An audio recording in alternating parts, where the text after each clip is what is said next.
why does God ask us to contact Him 5 times a day? Does God benefit from it? Do we benefit from it?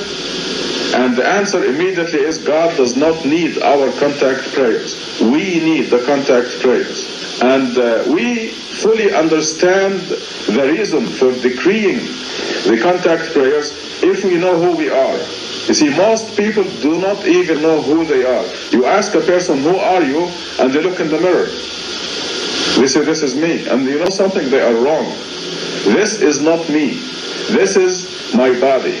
And the body is like a garment that we are wearing temporarily. The real person is invisible to us. The real person, the soul, is in another dimension that is not visible to our eyes.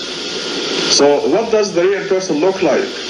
This will lead us to understanding why should we observe the contact prayers. You see, you can consider the contact prayers the meals for the real person, the food, the nutrition. When we are born, our mother feeds us milk and we grow. Then we eat all kinds of food, rice and meat and potatoes and so on, and our body grows until it becomes 5 feet, 6 feet, whatever. And that is the limit of the body's growth. Okay, meanwhile, what is happening to the real person, the soul? The body or the garment grows to 5 or 6 feet, but what happens to the real person? Is the real person nourished just like the body? And this is where most people do not realize the importance of making contact with their Creator. Making contact with our Creator is the most important nutrition for the soul. We need it to grow and develop. And I'm talking here about the real person. The real person grows and develops by contacting our Creator daily. 5 times every day constitute 5 meals for the soul. So every time you do a contact prayer, your soul grows and develops. And this is why we are commanded to do the contact prayers.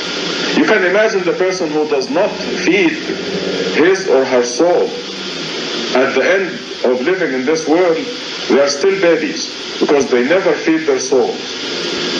But the Muslim, the person who observes the duties and practices of worship, this person feeds the soul, and the soul grows and develops immensely. And we end up our mission in this world grown and developed and healthy and fit for the real life, the eternal life that comes after this life. The contact prayers, therefore, are very important. Think of them as the meal for the soul, for the real person. The morning prayer is the breakfast for the soul, for you, the real you. Just like you give your body breakfast, lunch, and dinner, you need for yourself, for the real person, you need meals also. The noon prayer is the lunch for the soul. And the afternoon prayer is another meal, and the sunset prayer is a meal, nutrition for the real person. And the night contact prayer is the dinner for the soul. So nourishing, developing and growing the soul is the reason for observing the contact prayers, and we are the ones who need it. God does not need it.